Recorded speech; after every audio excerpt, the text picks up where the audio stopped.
Hi there, this is Zyd from Terror-Byte Gaming, and today we're going to have a look at the I2769Vm monitor from AOC. While I'm assembling the monitor, let's have a quick look at some specifications. The I2769Vm is a 27-inch IPS panel monitor. It has an aspect ratio of 16:9 with a response time of 5 milliseconds. It is capable of a max resolution of 1920 by 1080 being displayed at 60 Hz and is capable of 16.7 million colours. The monitor also supports a variety of inputs in the rear of the unit: VGA, 2 HDMI ports, one of which supports Mobile High Definition Link or MHL, allowing you to connect mobile devices and displays through the monitor, DisplayPort, audio in for the onboard speakers and audio out. The monitor also has provisions available for Kensington's security lock, allowing those who wish to use a monitor in an establishment to keep it secure, and Visa's 75x75mm wall mount, allowing those who wish to mount their monitor on the wall or a rack mount system to do so. Another thing that is important to note is that the monitor is also incredibly energy efficient. According to the sticker provided in the rear of the unit, it is graded A in the label, only using 35 kilowatts per annum, meaning the purchase won't further cause damage to your wallet and energy costs. The monitor also includes a smartly designed built-in menu, allowing you to change the input from VGA, HDMI and MHL and DisplayPort, toggle clear vision between off, strong, medium or weak, increasing contrast for those of us who are visually impaired, along with the general options, being able to change the usual options of luminescence, contrast, brightness, gamma, etc., image setup including the sharpness, horizontal and vertical position of the image clock and phase, colour setup, DCB mode, colour temperature, including with being able to adjust the red, blue and green elements of the image independently, along with extra settings including the input selector, being able to set that to automatically picking up the default input, an automatic timer for turning the monitor off, very handy for those of us who have to fall asleep at the keyboard. From then, after the monitor was set up, the monitor was run through a series of tests using the images available in tft.vanity.dk to test for grayscaling, checking the screen's ability to differentiate between close shades of grey, with each shade being 2% brighter than the one before.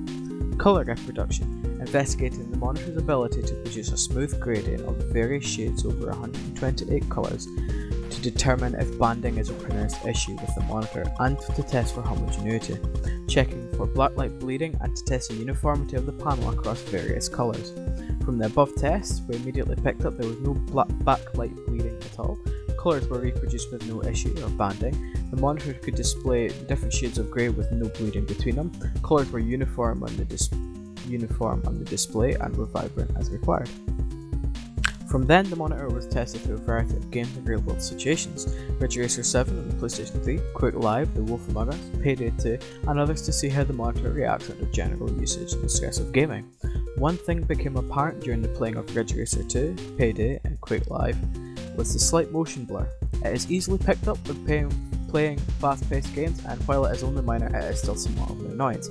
However, when cruising the gradient menus of The Wolf Among Us, the monitor was able to clearly display the different shades of purple even while being interacted with, also handling the shading style of the game with no issue.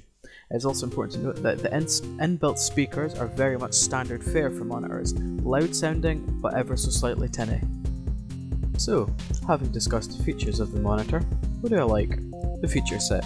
The I2769Vm is a fully featured monitor, the menu exhausting every option you could require, especially appreciating the ability to increase the contrast for those of us with visual issues. The monitor is sleekly designed in an impressive looking bit of kit, making it seem smaller than it actually is, allowing it to fit in most environments. The monitor also displays colours well, no colours are being washed out, banding isn't an issue. However, there are a few things I dislike. The stand is too small. Any accidental knocks the desk the monitor is housed on can cause it to wobble from side to side worrying.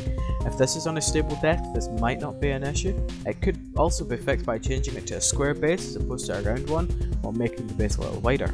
The slight motion blur when playing high-paced games such as first-person shooters or racing games is somewhat of an annoyance. It is only slight, but it is still very noticeable. And the speakers themselves sound rather tinny, although if you don't use inbuilt speakers, this won't be a problem for you. So, currently being available from sites such as Amazon.co.uk for £206.13, the monitor is also competitively priced, which begs the question, Would I purchase it? Yes.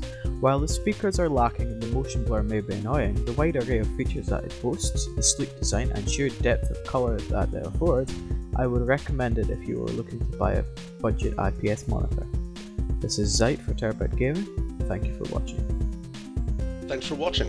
If you enjoyed this video, remember to hit that subscribe button. Also, be sure to check out our sponsors at Valair.com for VoIP, game and private service solutions.